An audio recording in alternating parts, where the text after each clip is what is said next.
If you're an executive director or CEO and it feels like your campaign is all over the place, this episode is for you.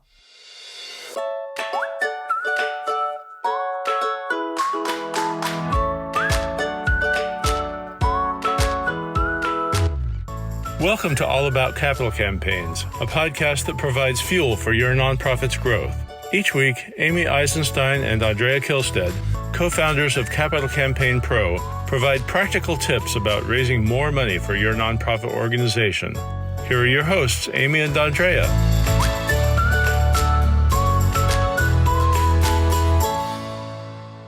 Hi, I'm Amy Eisenstein. I'm here with my colleague and co-founder, Andrea Kihlstedt. And today we are dedicating this episode to executive directors and CEOs who are the champions of their organizations and their campaigns, of your organization and your campaigns. So, Andrea, campaigns can feel very out of control, and organizations have them when they're going through significant growth. So the head of the organization is responsible ultimately for conducting and leading a smooth campaign.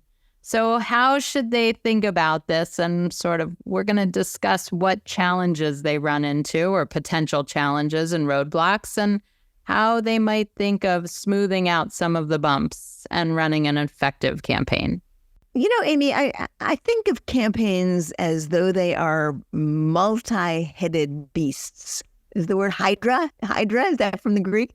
Multi-headed hydra, sort of a snake with three heads, right? Yes.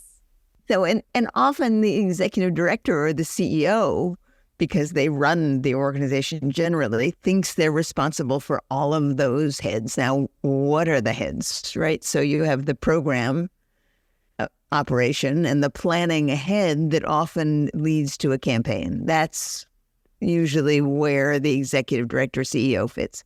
Then you have the board, which should play a major role in the campaign.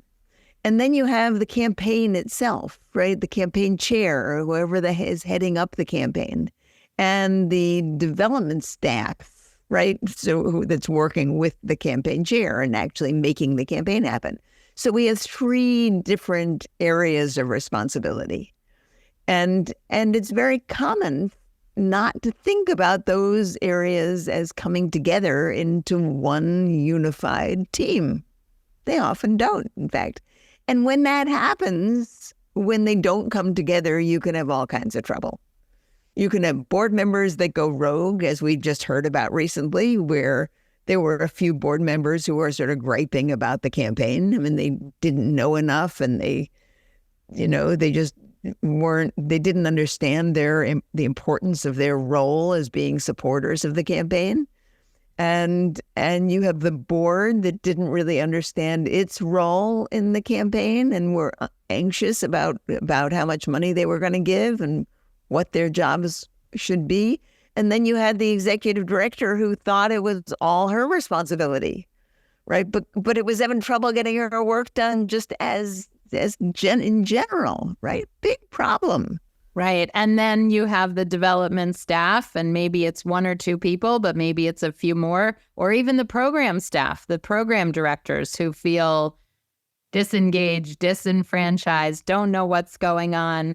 I mean, I've seen plenty of campaigns where the whole development staff isn't part of core information, even if it's not decision-making, just being in the know is problematic. So yeah, there's a lot of moving parts, right? Yeah, and it's totally disconcerting when you feel like there are a lot of moving parts and that part A, part B, part C don't know enough about what's going on and aren't unified. So what can you do about that? Yeah, I think it's an important thing. And the executive director I don't know what's the right analogy, if they're the linchpin that's holding all these moving parts together, or if they're the chief communicator.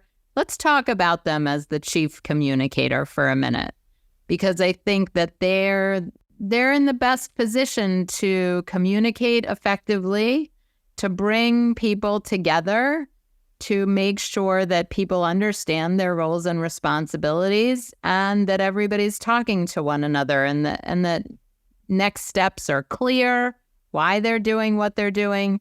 And so making sure, and then you throw a consultant in the mix and it has the potential to get really messy. Yeah, one of the ways to address this, Amy, is not just to put it on the back of the CEO or the executive director, because they are under huge amounts of pressure anyway, but to say, all right, why don't you begin with why the executive director, begin by figuring out who the players are who are responsible for the different pieces of the organization that are involved in the campaign and in the planning for the growth that's going on, for which the campaign, is raising money. Often, the people there are the executive director, the board chair, the campaign chair, and often the development staff, the head development staff person, or sometimes the development chair of the board. It depends on the organization, but someone representing the actual fundraising arm of the organization. So you have 3 or 4 people who each have under them some significant aspect of the organization.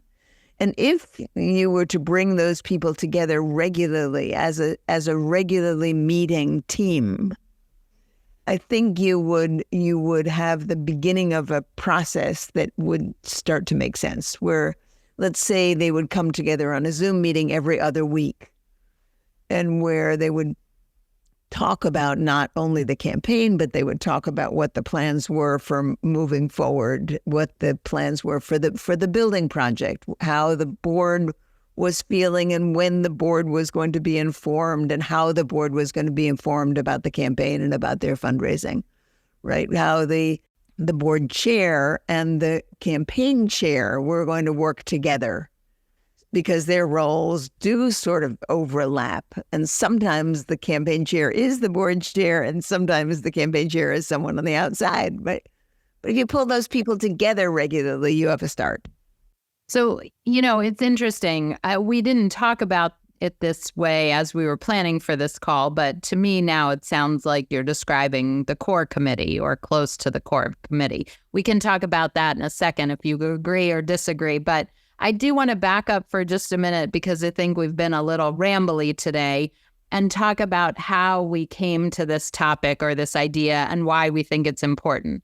So if you are a client or a member, as we talk about our clients, of Capital Campaign Pro, you as the CEO or executive director are invited to a monthly CEO roundtable just for our clients, just for our members, in order to have a strategic and confidential conversation with no board members in the room, no development staff, and really just discuss executive leadership challenges of running a campaign. So this conversation or this topic idea came as a result of this week's CEO Roundtable, where the heads of organizations, of campaigns that we're working with, come together to discuss their challenges. And one of the challenges that came up was this idea of how to manage through rapid growth. And, I'd like to say all of our clients are going through rapid growth. That's what campaigns are about. They're about building capacity. But this particular organization is going from serving 1,000 people at a time, kids and teenagers, to close to 10,000 kids and teenagers. And if you don't communicate well in lots of directions, you're going to have trouble. You're going to have a lot of growing pains, both with the campaign and programmatically and on the board and in the community. So I think, it was a great conversation. And so I just sort of wanted to wind us back to how we got to this topic, because I think it's important to think through that this isn't easy for anybody. And it's important to have these discussions and think through how it's going to work at your organization and think through your communication strategies and what role is everybody going to play. Okay, back to you. Does it sound like a core committee we're talking about? Well, what we talk about in the Capital Campaign Pro Toolkit, what we talk about a core committee as a group of people that is pulled together to work on the feasibility study. Right now, that group can continue on, but you would build it slightly differently if you were doing it for the feasibility study than you would if you think about it, in a different sort of way. I mean, yeah. So it's close, right? I wasn't thinking about a feasibility study committee, but you're right. The core leaders of the team that come together to plan early on in the campaign and throughout the campaign. Right? Yeah, and I think what I think of in this context of how do you keep the leaders all moving forward during this time of growth and disruption and stress, which it is to have a group that comes together specifically about that, to keep one another informed, to understand their discrete roles. For the board chair to understand what his or her role is with regard to the board members and governance as it relates to the campaign and to the current growth. To have the campaign chair understand how his or her role overlaps with the board chair or the executive director chair, and to have them all come together so that they can be in lockstep.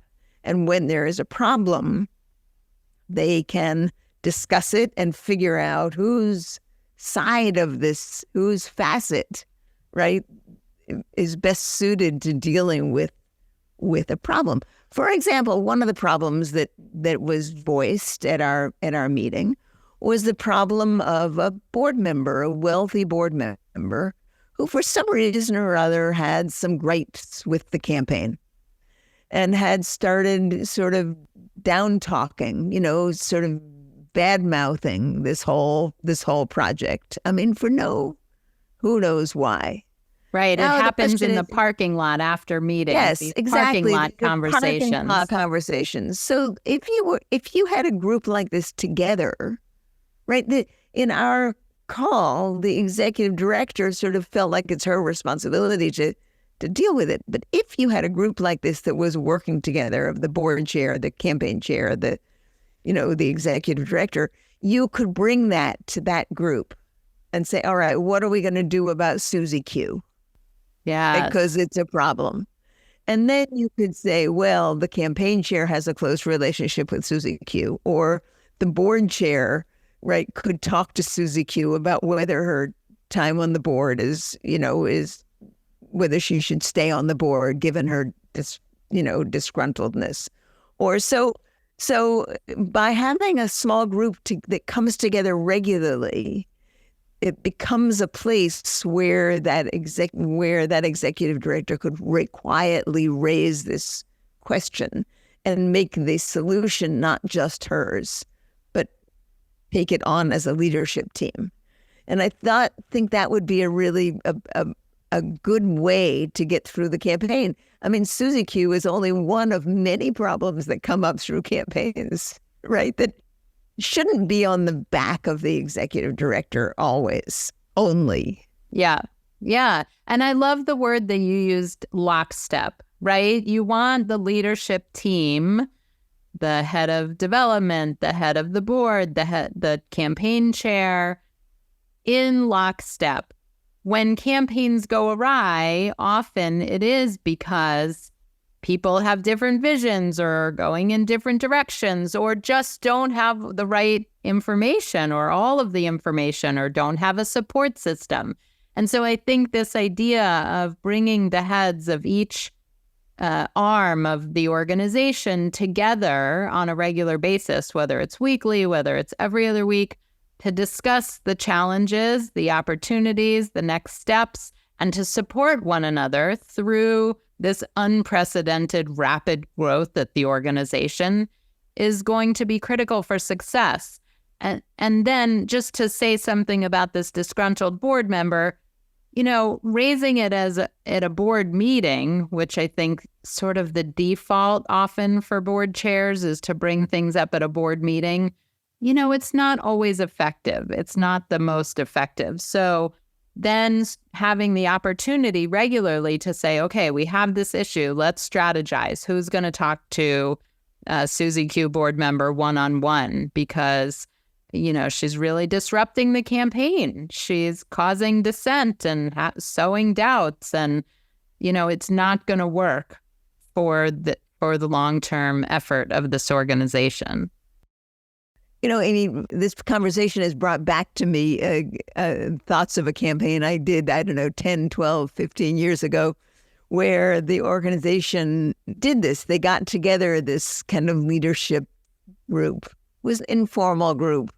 And they met the board chair, the executive director, the campaign chair, met, I think, every other week, something like that. Only if they needed to meet more frequently, they did. But after a while, it became kind of a regular habit that they would meet at the local bar and have a glass of wine on Friday evenings after work or something like that.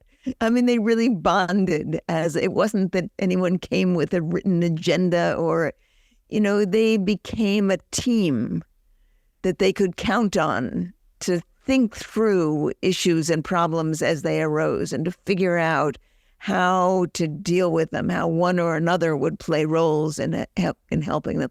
And that, I think they all loved being part of that. I remember at the very end of the campaign, when the campaign was successful and they reached their goal, those three women, they all happened to be women, those three women all took themselves out for a terrific dinner to celebrate these 3 years of, Friday glasses of wine. Yes, it was the end of an era. It's funny, I've heard you tell a story about campaign committees like that didn't want to break up. They wanted to stay and meet because they were having such a good time. And so I thought that's where you were going with this. But it's a similar kind of idea. Same idea. But this isn't a formal committee. It's sort of the three of us are heading up this organization during this period. We should get together regularly. So it doesn't even have a name really on the org chart. It's less formal than that, but it's more important than that in a way, or it can be anyway. You can set it up a variety of ways, but it depends. I suppose the executive director can invite the other people to the table and say, why don't we meet regularly, just so we're all on the same page and we can discuss things going forward. And that. In this particular campaign I was talking about, one of those women actually ended up surprisingly making the lead gift to the campaign. Or not surprisingly. Well, one surprise. I mean, I don't think she had expected to give the lead gift to the campaign, but she became more and more engaged. She became more and more invested. She started looking for ways in which she could do that. So she may have been surprised, but we shouldn't be surprised that the most engaged person, high engagement yields high gift. Yes, high of giving. Course, but it wasn't set up for that purpose. Right. No, right? I know. I understand what you're saying. All right. Well, I think we've had some good musings for today. I hope listeners have taken away a nugget or two, as we always do. And, the leadership team is important, and we will revisit this topic again and again because I think it's such a critical piece of campaign success and the campaign puzzle. So thanks for listening. Thanks for joining us. Andrea, I'll see you next time.